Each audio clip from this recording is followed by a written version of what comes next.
Hello, hello, everybody. Howdy.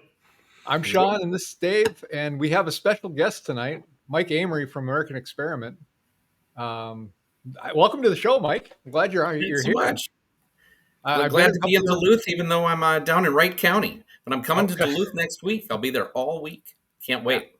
it's a great place to be today. Now, the Today. last 5 days, not so much, but today, when we're sitting inside doing our show at night, it's beautiful outside. Wonderful. I'm hoping it stays the same because I'll be there Monday through Thursday. I think the Canadian wildfires have a lot to do with how well it looks outside, and last Okay. week was bad. So yeah, so welcome to the show. I've been to a couple of the American Experiment sessions you've had. The latest one being the DOGE one. Do you want to talk about American Experiment, what you are and what you've been doing? Absolutely. All right. So, American Experiment is the premier conservative think tank in Minnesota, putting together policies that are impacting Minnesota government at the state level, at the city level, at the school board level. We are emphasizing free enterprise, limited government, personal responsibility, government accountability, and that's what the presentation you just joined us with last week or so. We're all over the state on our summer tour doing Minnesota DOGE. What would it look like to have a Department of Government Efficiency really looking at the Minnesota budget and determining where we're spending our money? And the reason I'm here with you is I am the director of Greater Minnesota Outreach for American Experiment. So my job is to expand and grow and provide great content to all of Greater Minnesota, everywhere except the 7-county metro, and that makes me a very, very happy person in my job, not having to go to the 7-county metro very often. You don't have a lot of body armor and weapons that you carry around typically. Yeah, No, my usually when I go to windows weren't Minneapolis. smashed in Minneapolis. So, Oh, oh yeah. yeah, I saw that just recently. I was going to bring that up. Yeah, that a bunch of cars got broken into right on the street.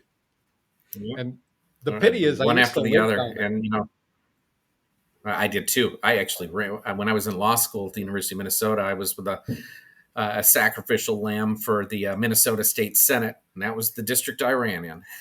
Wow, how'd it go? I got 28% of the vote, and a Green Party candidate got 7% of the vote. So I count that as 35 for me. Yeah, right. But Kerry Dietzick, the Democrat incumbent who passed away at the beginning of 2025, I think, maybe it was in 2024.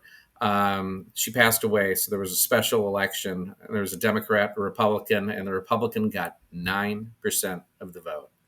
So Ooh, I outperformed by like 20%. that's impressive. That's good. Yeah, very impressive. When I Yeah, ran here, I got 30% last year, mhm. but I got more votes than Trump, and I got more votes than Pete Stauber in Duluth. Oh, So I count that's that as a that's huge win. great. And That is Royce White. that's a true victory. It really is. So when we And run Royce next White. year, it's going to be even better. It's going to be like, Yeah. oh, we You can need push to it over tell the those top. candidates to hook their wagon to you. You're the one that's going to get them across the line. And what you run, House District 8A or 8B? 8B. 8B, Yeah, yeah. yeah. Yeah, mine So was it's Senate District 59. And if you couldn't win then, you can't win now if you're a Republican. If you're right. a Republican, yeah.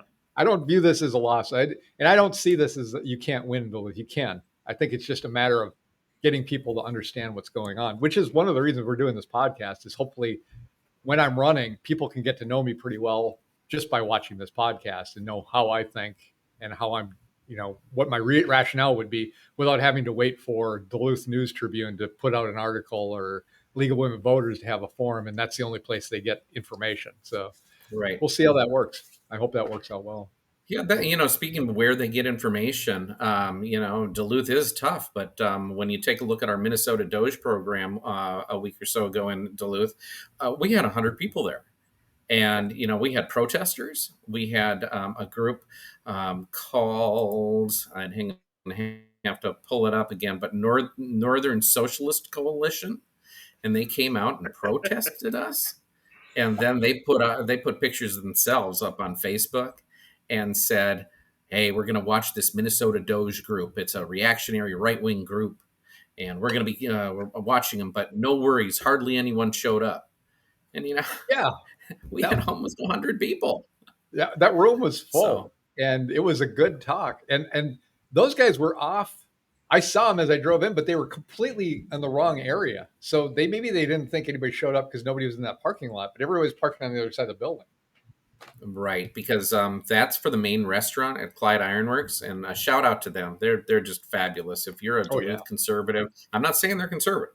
I'm just saying they play fair, and they yeah, treat their guests really, really well. And I'm sure if we were a left wing group or in the middle, that they would have treated us just the same. So yeah, that is a place to frequent in Duluth for sure. yeah. It's definitely a good place. We had our watch party there for the run for Minnesota House. So So you it were was a watching great the venue. Trump victory from there? Yes, we were. It Yeah, was that's great. okay. I know you only came up with 30%, but man, that Yeah, was a they fun didn't night. have any of my votes in by the time our watch party was over. So we didn't even know at that point where it was going. But we were watching the Trump thing and very happy. If I had to lose because Trump won, I was okay with that because we needed Yeah, Trump in I it. was My in the God. same place when I was on. I ran in 1992, and at the time I was in law school, and I was working for Rod Grams, who was running for U.S. Congress against incumbent Jerry Sikorsky. And I thought to myself, if I could pick one or the other, I'd Yeah. want Grams to win rather than me. Yeah. Right. Because I thought to myself, how in the world do I go to St. Paul, represent this district, and expect to get reelected if that's what I want? Yeah. And impossible. So Right. 30% is solid, but believe me, I was in the 28% with 7% going to the Green Party, so even farther to the left. So Yeah. Right. And the other it's a thing is long time Natalie's. ago. That was a long time ago, though, for me. Well, the other thing is Natalie's Lesnikar won, and that was the other thing. I really wanted her to win because she does such a good job, and she's so geared towards this that she had to win. So Yeah, I've that gotten to was know it. her a little bit on mine, and she is great. I was the keynote speaker for the Lake County Republican Lincoln Reagan dinner in May or June, and she spoke along with her seatmate. I can't remember his name. Doug Skog. Not gonna Rogers something up Oh, in HD 3B and A, and yeah, so I got to talk with them quite a bit, and they're a good team up there in yeah, House and District Cal 3A and Juarez B. too. Cal Juarez too. He's great. Yeah, Um, is he the senator there? no, he's No, no, the no, U.S. no. It's Hochschild that's the senator, isn't it? Yeah. Yeah, Well, Hostel's a Democrat. yeah, he's leaving though. Oh, really? Well, Hopefully. both House districts are now Republican, and he voted for every one of those silly things in 23 and Oh, Yeah. 24. That's going to be a tough reelection to get up there and explain to people that some of those votes. I was curious too. Going back to the protesters. Now, I think when I went there, they said a couple of the guys who did the presentation said they had gone and talked to the protesters because your organization isn't Republican or Democrat or independent or anything. You're just a conservative group. You don't endorse candidates. You don't play into the politics like that. Did you get a chance to go out there and talk to them and ask them I what didn't, felt but like? Bill Walsh did, who is our marketing and communications director. If we have protesters, he is always going to be out there asking questions and taking a few pictures and things like that. And, most of them didn't have any idea who we were. Some of them may have been paid protesters, not sure. Right. That so and they weren't around all that long, and obviously they were in the wrong place. They didn't even see all the Yeah. people coming in, or they No. just lied about it on their Right. Facebook page. I kind of tend to think they just weren't in the right place. I don't think But we so. did have protesters yesterday in Rochester. Okay. We had 120 people in Rochester yesterday, and Nice. there were 5 protesters out in the rain. One of them had a sign that said 86 them all. And so one of our people, John Phelan, one of our economists, went up there and said, "What does that mean?" Yeah. And the woman who had it on her sign had no idea what 86 meant. I mean, just Right. no idea. And another person said, "It's something about restaurants." And Well, he was closer. yeah. Yeah. And other things saying no Minnesota DOGE and things like that. So anybody driving by isn't going to have any idea. It No. doesn't even, they don't even know that it's American Experiment. American Experiment has been around Minnesota now for more than 30 years. And, it started out as just an idea of, hey, how do we get a conservative voice in the marketplace of ideas, not endorsing candidates, not running candidates, not funding them, not campaigning for them. No, giving them the candidates who do get elected, no matter at what level of government, policies that Mhm. emphasize free enterprise, Yeah. limit government, and not just follow this Minnesota forever state of situation of spend, spend, spend, spend, spend, tax, tax, tax, tax, tax. Because you take a look at what that has done to Minnesota, and for a long time, this has been a great, great place to live, high services, no doubt about it. But if you take a look at today, we are no longer competitive. We're no longer competitive with the states that surround us. We're no longer competitive with most of the United States. And you can see that in where people are moving in for immigration, for net in and net out. We are losing people at every single age level. So it's not just old people retiring to Arizona or Texas or Florida. It used to be said, oh, yeah, that's where we lost all our people, but we brought all the other Mhm. ones in because we have 3M and Cargill and you name it, all these great companies. Well, these companies aren't necessarily expanding in Minnesota anymore now that we are the second highest corporate tax rate state. But the other key thing is the net immigration, just IRS data that shows that we are bringing in more people than we are losing for incomes below $25,000. For incomes above $25,000, we are losing people at every demographic level. They are voting with their feet. They're voting with their feet. They are leaving our state. And, American Experiment is trying to sound the alarm, let the legislature know, and then say to people across the state, from Duluth to Winona to Laverne to East Grand Forks, Minnesota's worth fighting for. You got to Mhm. stay. We can turn this around. And so that's what American Experiment is all about. It's trying to emphasize the free enterprise, the capitalism, and move the state forward. Yeah, that was a chilling thing I saw when I went to that Minnesota Doge, was that stat. We talked about it last week about the only people coming into the state are $25,000 or less. That is the people coming in to get the welfare of this state, and the people that pay for it are leaving. And that's a time bomb, man. That is going to go off on us. We will not have the revenue in the state to cover all expenses, and when that happens, my God, all That's hell's a going to break Detroit loose in this recipe. city. Yeah, right. Yeah, scary And stuff, our though. one of our economists, go ahead. No, go ahead. One of our economists, Martha and Jolamole, has written a report that's available on our website, americanexperiment.org, called The Ticking Time Bomb. And it is all about how welfare is just continues to grow. Public services, dollars out the door, continue to grow while the people who are paying those taxes are leaving. Yeah. And it is the Democrats just in 23 and 24, they didn't double down, they quadrupled down and expanded the state budget, blowing through the $18.6 billion surplus, taxing Minnesotans $6 billion more. And it's led to this structural deficit where, yes, Minnesota legislature during this past session did pass a balanced budget using some one-time funding and this, that, and the other. But structurally, over the next couple of years and over the next 4 years, they're going to be at an absolute deficit that must be covered. There are going to have to be either spending cuts, which is what we proposed, and you can see on our Minnesota DOGE activities, or as Democrats call them, revenue enhancements, which of course are tax increases. Yeah. And this state can't take anymore. We're already at the top for both personal income tax and corporate income tax. And there are other states that have high of those taxes. Well, then maybe they have low property taxes, or they have low sales taxes. Well, no, we have high property taxes and high sales Yeah, taxes we have as well. everything. There isn't So a tax Minnesota doesn't like, and they implement it quite high.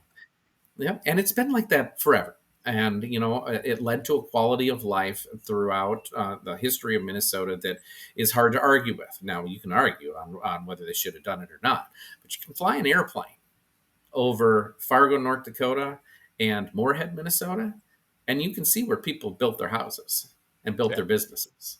It's on the west side of the Red River, not the east, and that's because of tax policy. And it's been that way for 75 years. I was watching one of your podcasts, and you were talking about Minneapolis is doing a study about taxing the rich in Minneapolis because the city council is doing that.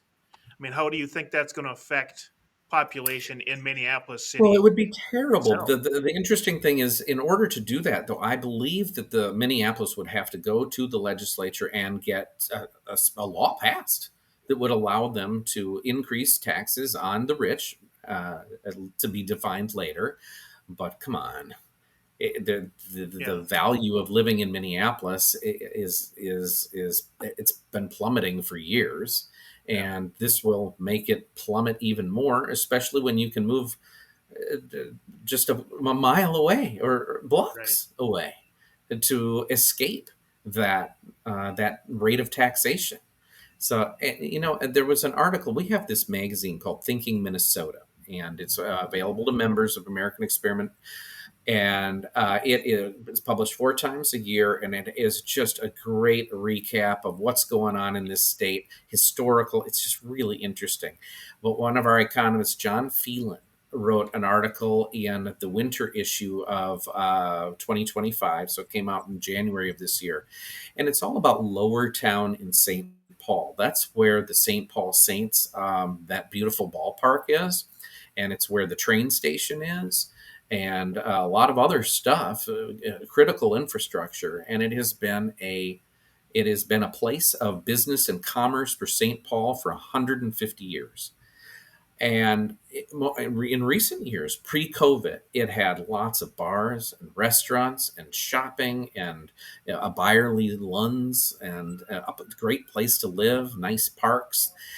And then St. Paul City Council started making decisions that impacted that area. One, the light rail. It's not necessarily St. Paul's light rail, but it goes there. And the inability or unwillingness to control crime on the light rail.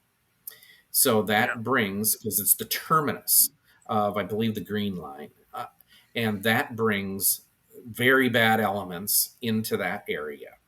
So that's point number 1. Then they decided that all of the employees had to be paid a living wage. So they mandated for that area a higher minimum wage than other areas that are literally blocks away. Wow. And then another series. So this article walks through all of the businesses that were there and why they closed. And it concludes each one with, and this one closed because the minimum wage was determined to be too high, so they moved 6 blocks north to avoid that and reopened, leaving an empty shell in Lower Town. And that was a policy decision. And Byerly's Lunds closed because they couldn't control crime. And they couldn't control crime because St. Paul was unwilling to control crime. And that is a policy decision. And you can take a look at the whole neighborhood. It is a disaster now on what was a great place. Right. All done in by policy by the St. Paul City Council. It's just heartbreaking. It is. Heartbreaking. And Minneapolis is the same way. It used to be a great place. When I worked down there in the early 90s. all the way to the middle 2000 up to 2015. In the early 90s, it was a great place night and day. You could go downtown, and there was some streets you wanted to avoid, but for the most part, it was a pretty nice place to be night and day. And then kind of got a little sketchy at night.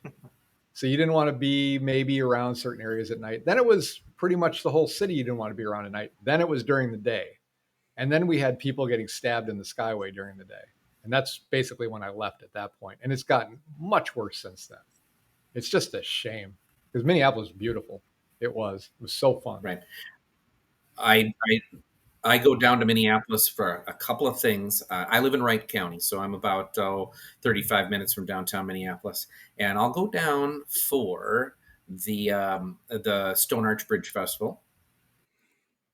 Yep. Lots of people, lots of vendors, Lots of people, and I'll yeah. go down to Twins games.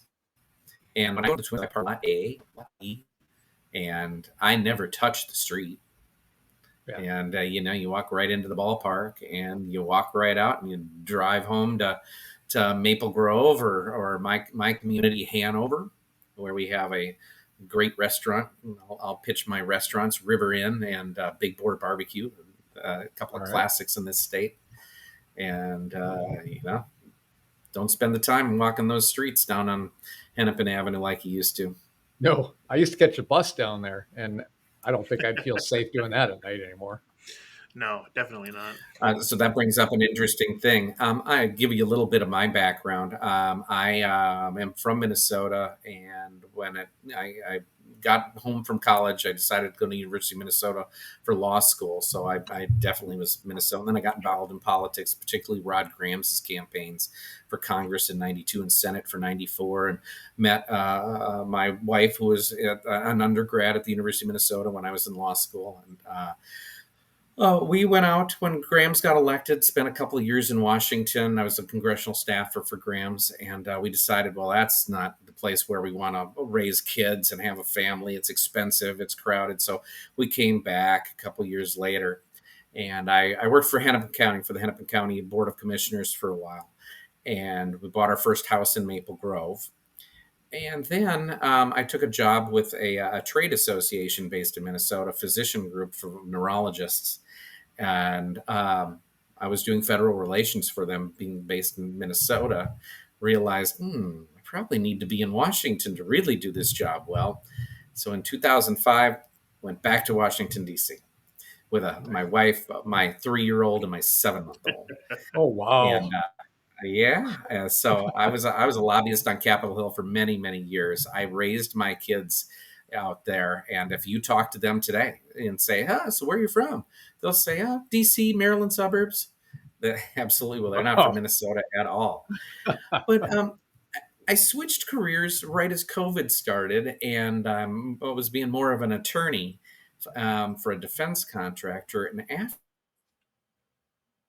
after a year of COVID, my wife said, our parents are getting older back home. You aren't a lobbyist on Capitol Hill anymore.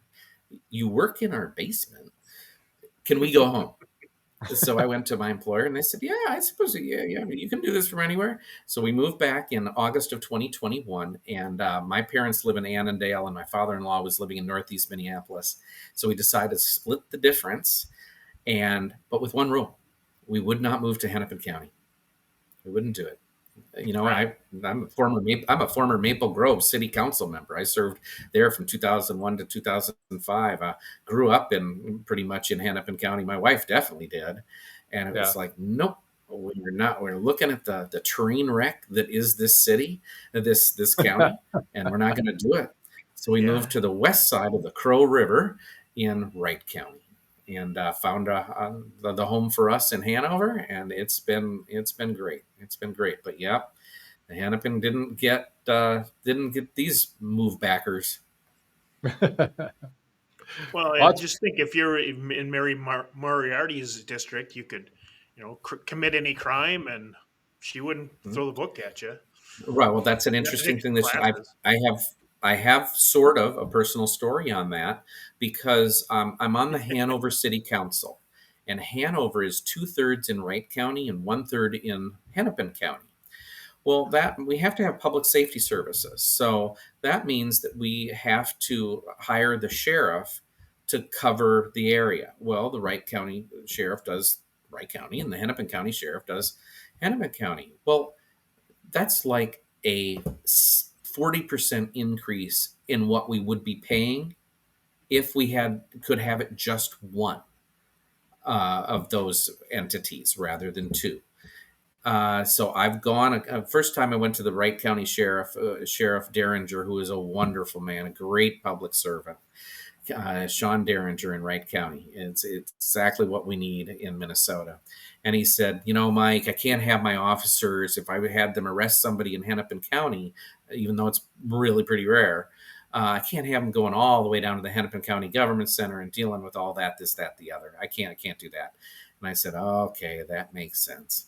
Then Mary Moriarty got elected. And I took the time to ask him again, hey, have you thought about that? The answer changed. He said, I will not subject one of my officers to the jurisdiction of Mary Moriarty. And I was like, boop, slam dunk, you win. I'm not going to ask again.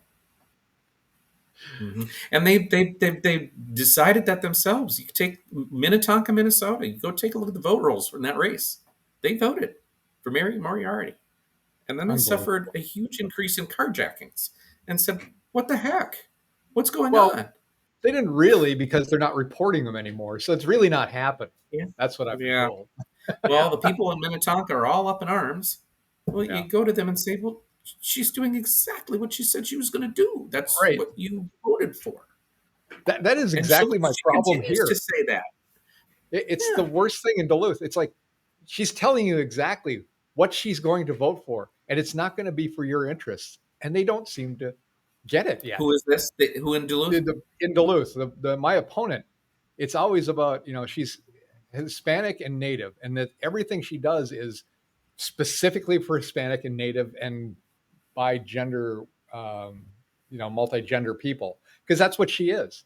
And that's all her laws are for. And I don't know how that helps the people in Duluth, because that's not 95% of the people in Duluth.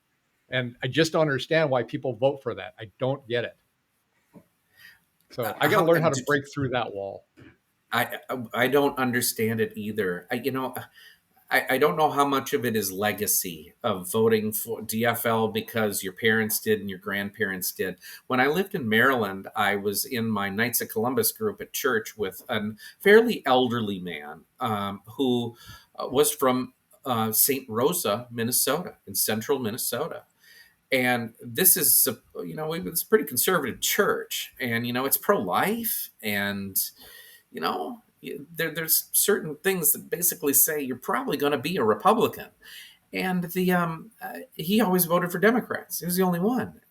And I finally one day asked him, so why are you pro-life? Oh, yeah. Well, do you believe this? Oh, yeah. Well, that's not what the Democrats believe. And issue after issue after issue.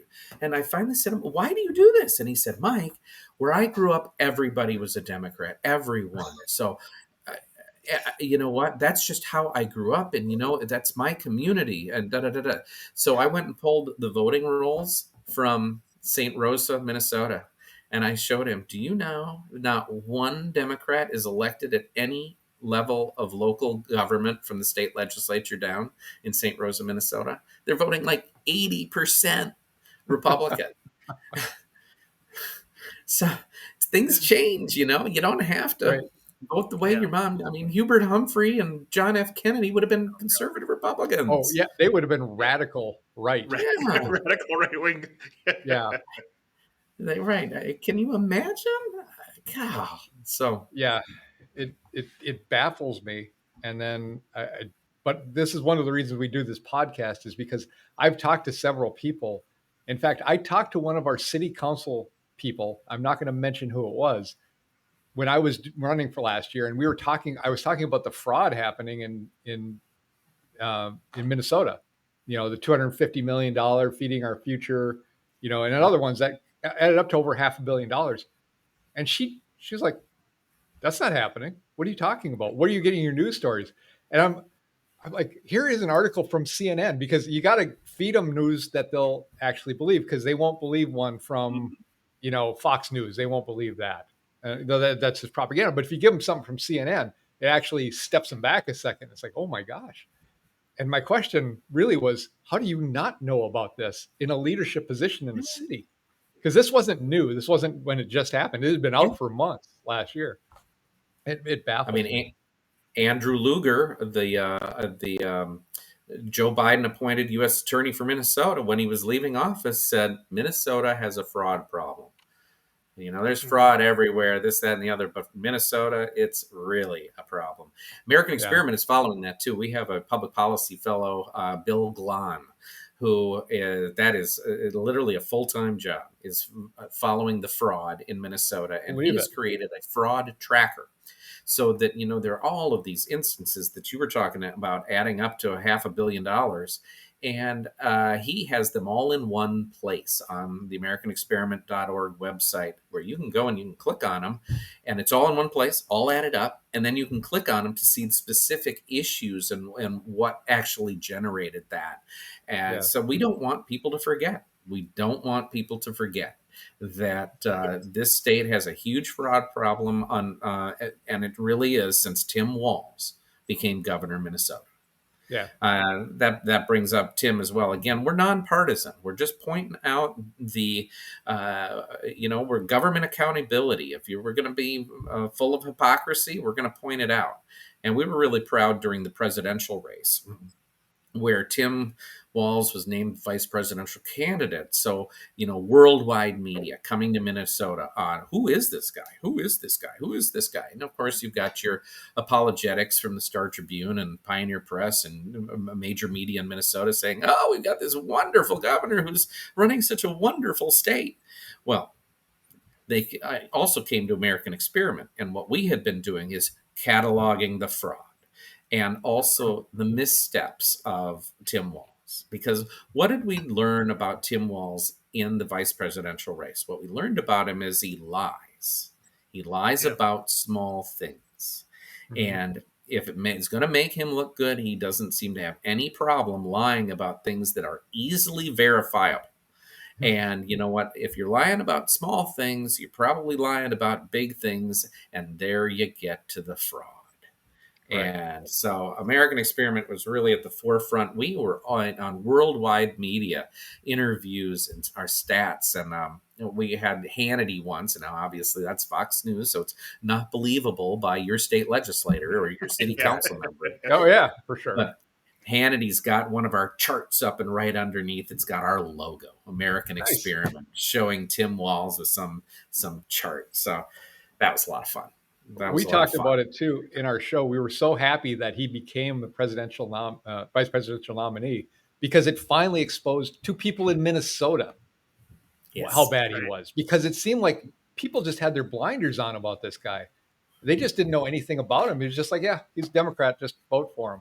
And when he got to the national stage, they actually did some digging, unlike our local news and in state news. And it was fantastic. So I hope, if he wins another election, I couldn't believe he won this last one, having sat in his basement and campaigned last time, and having what happened in Minneapolis where it burned to the ground. He didn't do anything about it. I couldn't believe he won a re-election.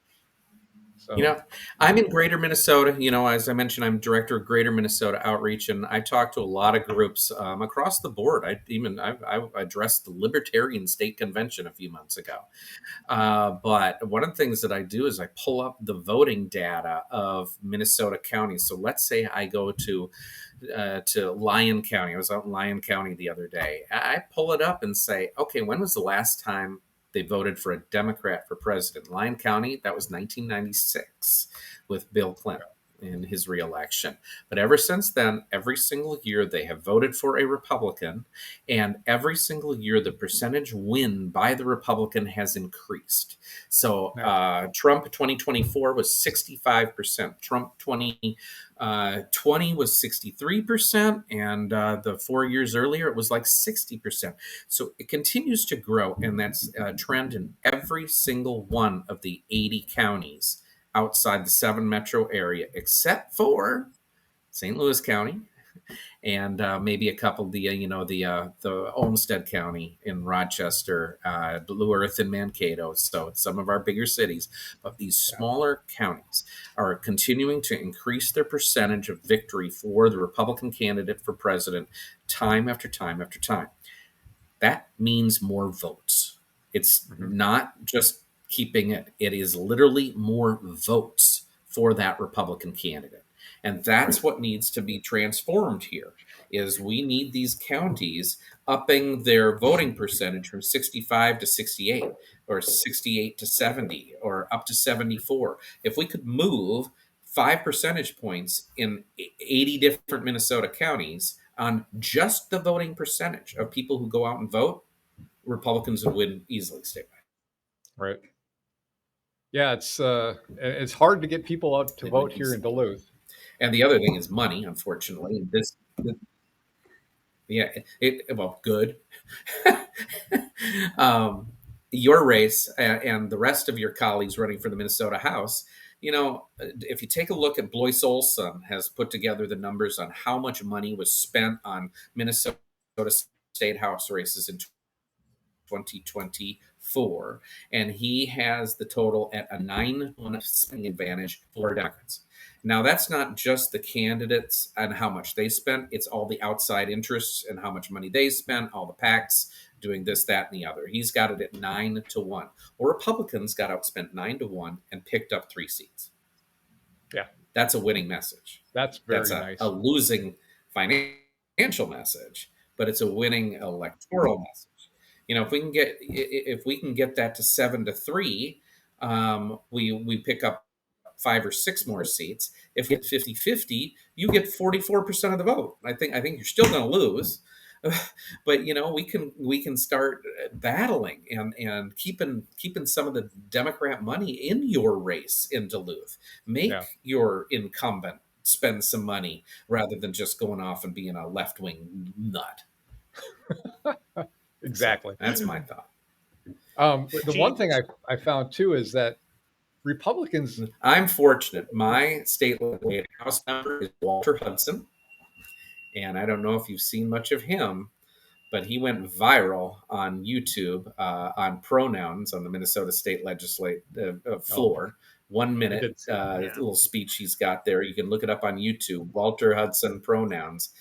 20 million views on YouTube. Wow. It's incredible. Wow. And then my state senator is Eric Lucero. And you go look it up. It's 20 million views on YouTube. And then Eric Lucero, I've got the guy who wears the fancy, the bright jackets and hats. And it speaks really eloquently and really well and looks really interesting doing it. So I've got great legislators who get 70% of the vote. They're the 70-30 here in Wright County. One thing I noticed on the other side. For our Republicans that vote here, because number one, everybody was a closeted Republican. So many people are just, okay, I'm conservative, but don't tell anybody. So they're very in the shadows. But they're very, very hard to get, because if you don't click every box on their thing, they may just not vote at all. So they seem to get this mindset that says, well, if you're not 100% with everything I'm aligned with, I just don't feel like I'm going to vote at all. And what they're doing is really electing this other person that is completely opposite of what their interests are, but they get them into office, which is crazy. Yeah, that's certainly a problem. The Republican Party is certainly dealing with that. It's got factions within it. I think the Democrats have the same factions. We have a Republican Party. We have Action for Liberty. We have Moms for Liberty. We have the libertarian component but then the Democrats have their Democrats, and Minneapolis is a perfect example. They have progressives and ultra progressives.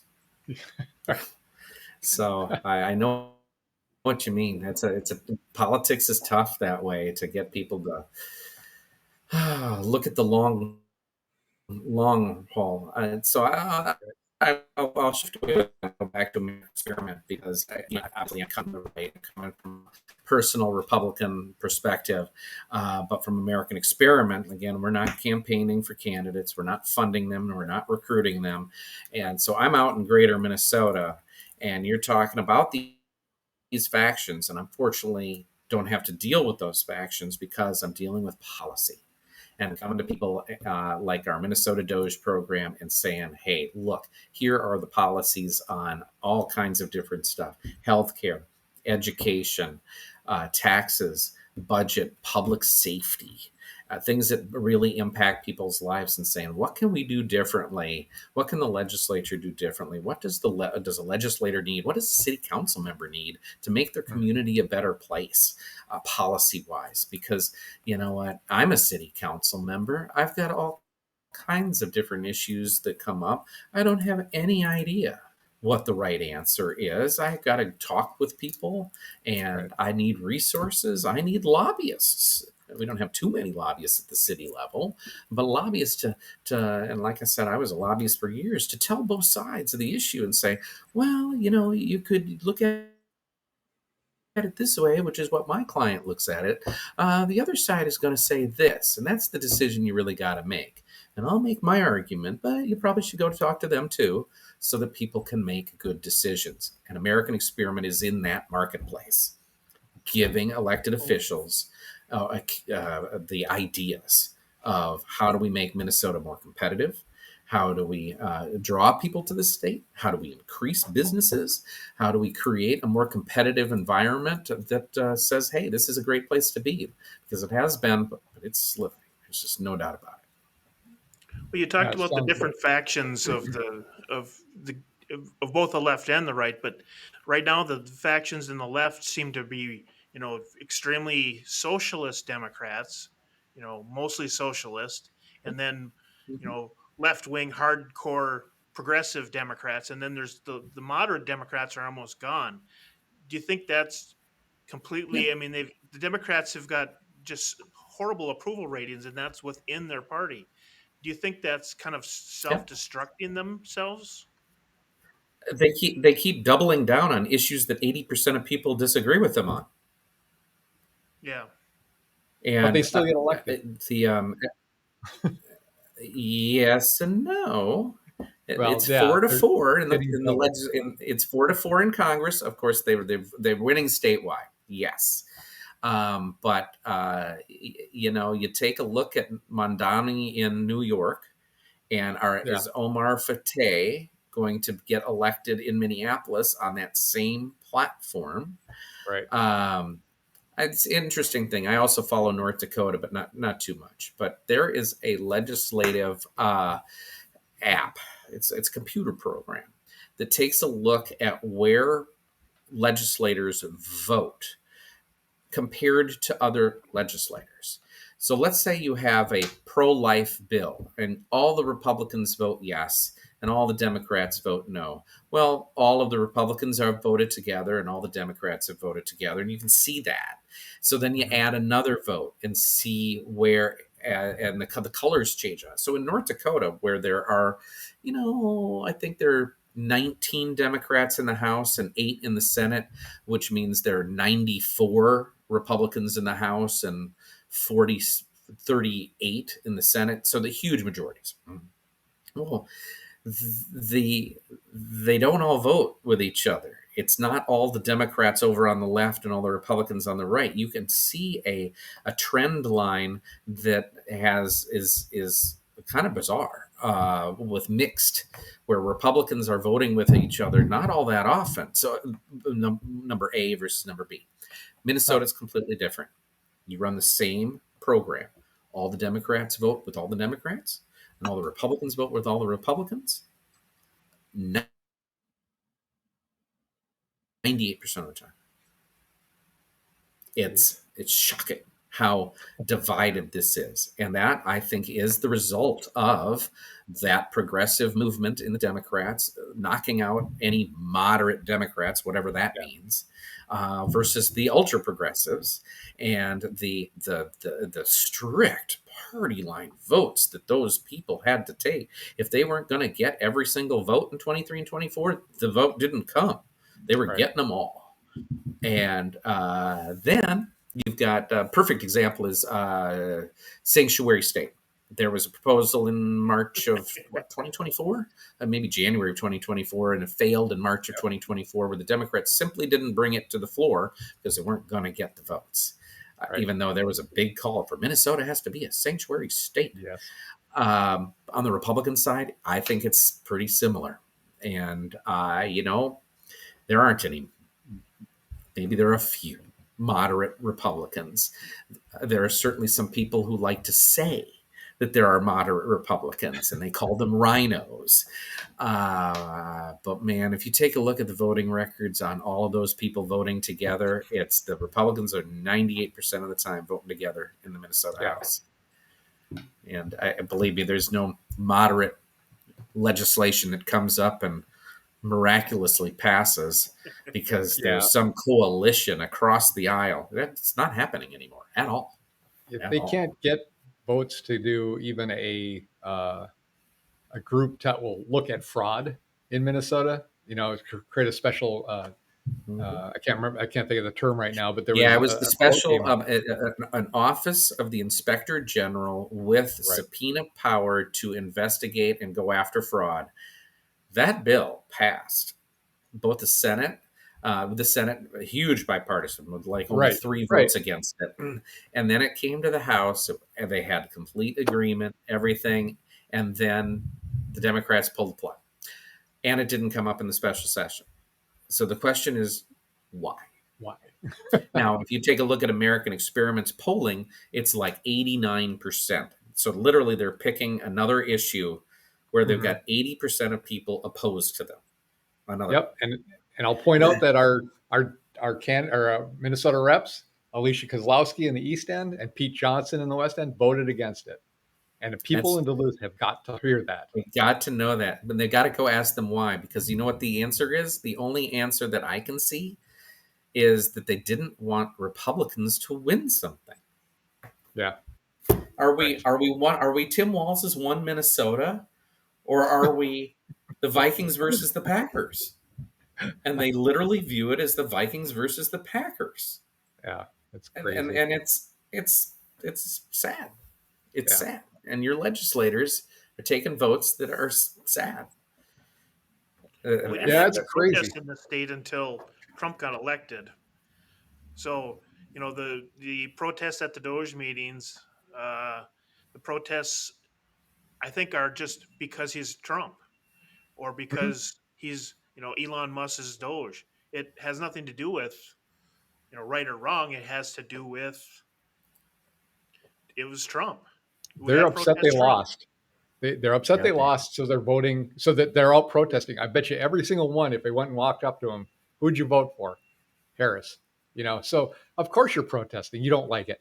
You get some people that voted for Trump that don't like it, then you got something interesting. Until then, it's just you don't win, you complain. Then you do win, and then you stick it in our face. So that's funny.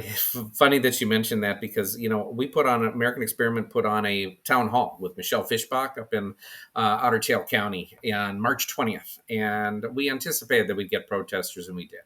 150 of them out there carrying their signs. That's the American way. You got a member of Congress, and she's going to generate protest. That's fine. So then a couple weeks later, I got asked by the Douglas County Republicans to address their group just to talk about American Experiment.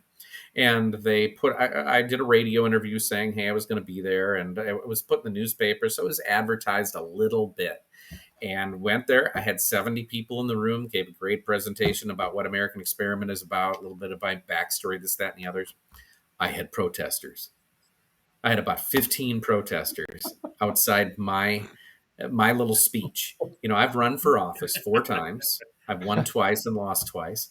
I have campaigned for candidates all over this state, elected officials, senators, and never experienced protesters until April 7th. And they're protesting a speech by American Experiment to the Douglas County Republicans. Unbelievable. What's going on? I don't know. I got, you know what? All we're doing is putting forth ideas. We're not passing them. We're putting them Exactly. forth. So come up with your own ideas and We put don't a like letter to the ideas. editor. Yeah. Put No a letter to the ideas. editor. No ideas. Right. But we found Yeah. on the internet a a business where they provide protesters on demand. It's called Crowds on Demand, and it's advocacy programs, hire crowds and manage events with crowds on demand. Yep. So that somebody's out funding, paying these people. That's why when you go and ask them what's going on, they can't They answer. don't know. We had just signs outside my Douglas County one that said, "Don't experiment on us." So taking center of the American experiment and twisting the words to "Don't experiment on us." Well, so okay, I can understand that maybe they don't know where American experiment comes from, but it's both George Washington and Ben Franklin describing the new republic as the great American experiment. And going right back to the founding fathers of this great nation, and that it is an experiment that no one has ever tried before, but we're going to. And here we are 250 years later, continuing the experiment. And do we have problems? Yes. And there have been claims that the country is going to fall apart. And, you never know. And people some point to some things that have happened where maybe that is the case. But boy, I don't see Congress falling. I don't. Nah, they got too much money. They can't give that up. All right. Hey, ever since Trump got elected, I've been about the most giggly, happy guy you ever saw every single day. So I got, we talked about it last week. This Epstein thing came up. Otherwise, I'm just delighted by what's been happening with him in office and the resurgence, what it seems like is conservative nature of Minnesota, and being really at the precipice of having elected him, have it gone for Trump 3 times now. I think we're getting there. I think you guys are doing a lot of help educating people, and that makes people think, and then it expands out. So that's what we need. The White House retweeted American Experiment 2 days ago. Nice. And it had to do with a press release that we sent out talking about how our Medicaid solutions that we're presenting in Minnesota DOGE are exactly what was passed in the One Big Beautiful Bill. So they say there's all these Medicaid cuts, and people are going to be out on the street, this, that, and the other. Before the bill passed, we came up with these ideas. Eligibility checks. Are you still eligible in the income? Are you alive? Do you have a pulse? Do you live in the state? Mm-hmm. I mean, we polled that. Do you think a Medicaid recipient for Minnesota Medicaid dollars should have to live in the state? And I'm not sure if it's 81 or 89%. So what the Democrats are claiming is all these people are going to lose their Medicaid eligibility. Well, if they don't live in the state, if they're not alive, if they make too much money, they're going to lose their Medicaid eligibility. Right. Hallelujah. That's great. People who should not have had it in the first place. Right. If they have other health care, which is a big issue. So then the other claim is on Medicaid that, the bill creates this paperwork nightmare and all of this government oversight, this, that, and the other bill. It's to get rid of the fraud and save money. So is it going to cost you a little more to do oversight? Yes. But get the Medicaid dollars to the people who actually need them. And then, it's women and children are going to lose their eligibility. No, there is nobody under 18 who's on Medicaid who's going to lose their eligibility. There's nobody age 65 and above, they should be on Medicare anyway, but who's going to be losing housing assistance or whatever it is. So, unless they're dead. But if they're dead, they're going to lose it when they're dead. But So we put out a press release saying One Big Beautiful Bill does exactly what American Experiment said you ought to do, and the White House retweeted it. Yeah, so, very nice. Excellent. We were excited about that. Yeah, so we've got the ear of Trump. We're talking to him Yeah, on a well, daily basis. don't look into it, but we're a pretty big deal here. Yeah. If he's going to send weapons to Wisconsin, we're going to be talking to him about it. Yeah. Well, you got That's his right. ear now, Golden so Dome. get him to Yes. tweet. Yeah, get him to like my our podcast. Dave and Harry's Good idea. podcast. Okay, I'll pass that a Yeah, long, pass it long along when you're list talking of to him. things Yeah. to. I'll make sure our people in touch get that one on the list and Thank see you. what We we can get really around. appreciate it. Yeah. He must be a busy guy. All that he's done. I mean, Oh you my talk gosh. about that you really liked what he's done. I've really liked what he's done as well. It's Yeah. so much. I can't imagine how his time is allocated because he's dealing with so many different issues and acting on them, and he knows about them, which means it's not Rubio and Hegseth and Kristi Noem and Bissett and all of his cabinet members making decisions. Now, they may be doing that, and they may make the be decisions, but they may be telling him and stuff with what we're going to do, and he agrees with it, but he knows it. Yeah. I haven't seen him yet come up with, well, the administration today did this, Right. that, the other. I haven't seen a what? Exactly. No. And here's more detail on it, right? Yes, exactly. Here's more detail. Let me tell you why I did that. Yeah. And He's incredible. very And there's no impressive. auto pen involved with it. He actually signs those believe that? documents. He knows what he's signing. I loved what he had to say about that. He said, the autopilot is when a 7-year-old boy writes me a letter and says, gee, Mr. President, you're great. I'd love to be president when I grow up. Right. That was Trump's answer. I thought that was just what a wonderful answer. Right. So that's what Trump. My father-in-law just passed away, and so we had the funeral, and he was buried at Fort Snelling. He was an Air Force veteran, and had a full, not a military honor guard there, who then presented the flag and a certificate, and the certificate is signed by the President of the United States. That's nice. And we're looking at it. That's what the auto pen is for. Exactly. Yeah, exactly. Mm-hmm. Not major pardons and decisions being done by your wife Right. somewhere in a back room. No. So, and we're proud to have that document, and we know that is Donald Trump's signature. Exactly. Well, the nice thing is you mentioned it too, where he's done a lot of policies that you did. A lot of the things I ran on seemed wild, but and we were coinciding with Trump's things, but energy independence and having multiple lines of energy coming in and getting rid of the illegal aliens. This was all stuff I ran on here, and people were challenging me quite heavily on it here. And since he's gotten in office, a lot of those things just went away. So I don't even have to run on him next time. It's been beautiful. I've just been happy as can be about it. That isn't that the illegal aliens. They're down. I heard a news article just the other day.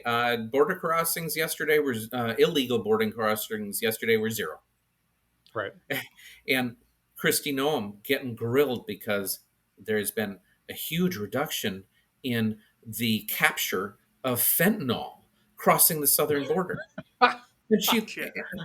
And I wonder why. I think it might have been the spokesperson, Levitt, who said, well, we all know why there's been a reduction in the capture of fentanyl, because it's not coming anymore.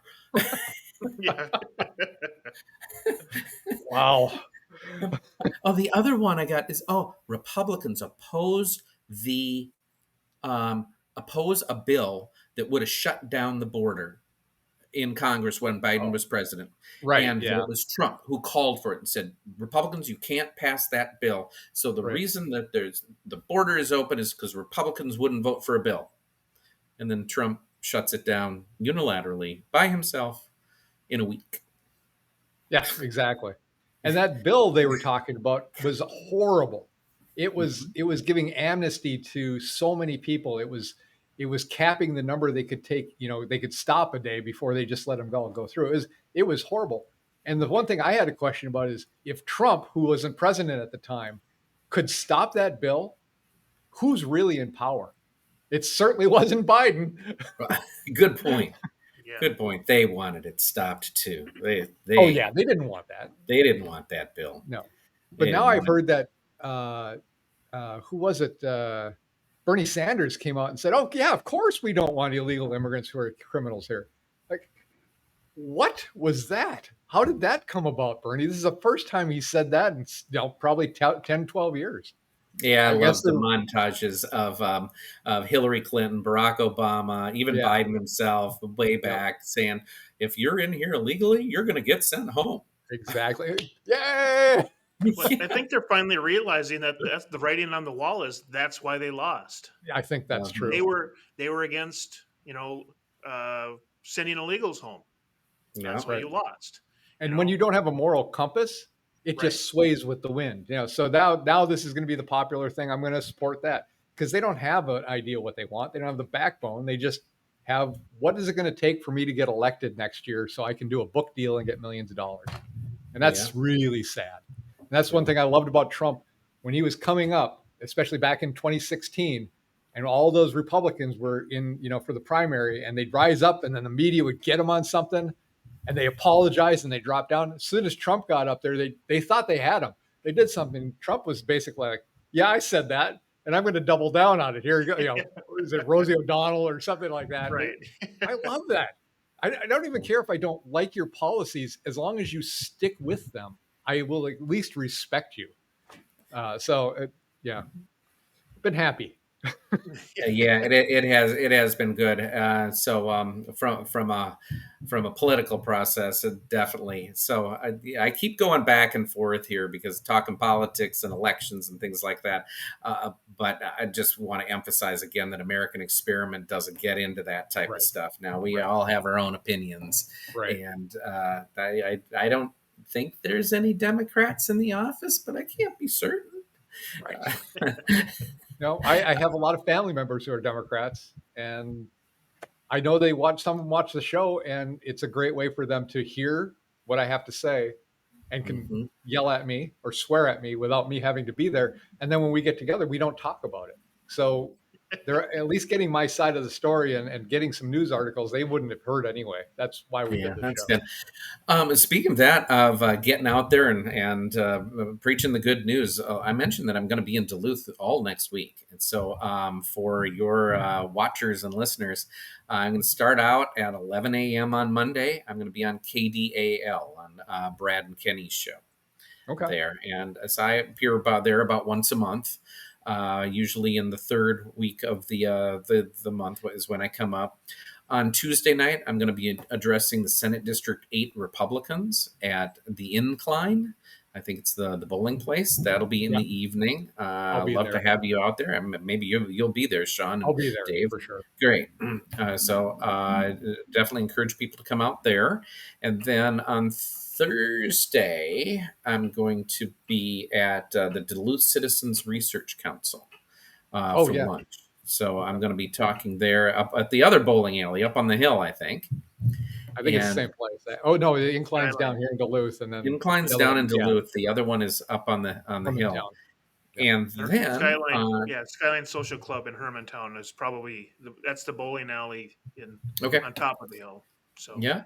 And then Thursday night, I'm going to address the St. Louis County Republicans in Virginia. Wow, So busy don't know if guy. Holy cow.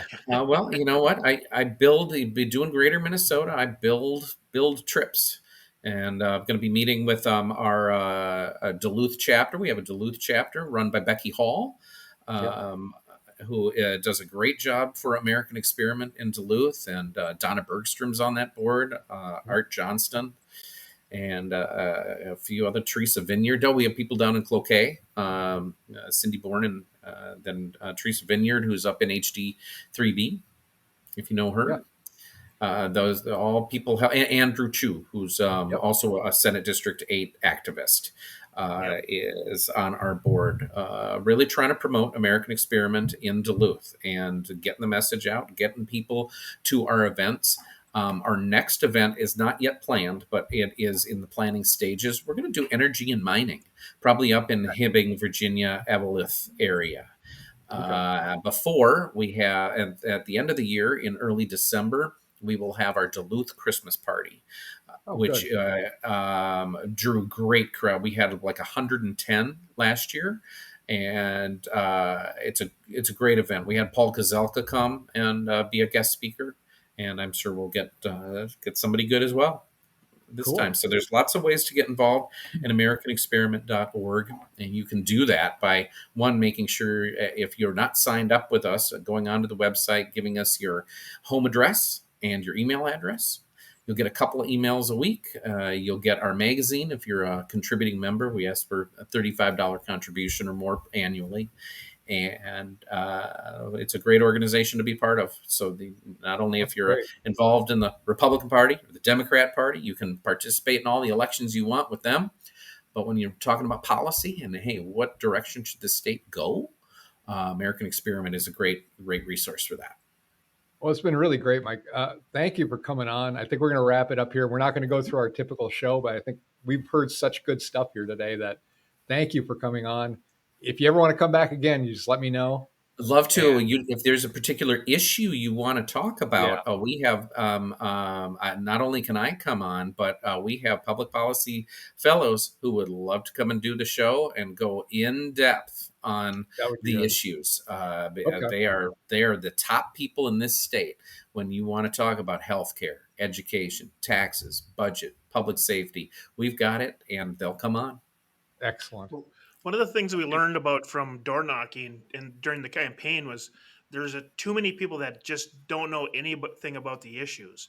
So it's good that, that's part of the reason we started this show, but it's great to have you out there also to be able to present the information that these people, to have so they get some knowledge to vote, properly vote. Where they can go for the information. Yeah, where they can find honest, correct information. And it sounds like you guys are doing a pretty good job for what I've seen on your website. So it's a great start. And that is a great place to start. If somebody isn't familiar with us, go to AmericanExperiment.org, look around, look at all the issues that we're covering on a daily basis. And hey, if you find you're more knowledgeable, sign up and you'll be in the know, be able to talk to your family and friends, neighbors, and make this a more prosperous, better governed state. That's what we're trying to do.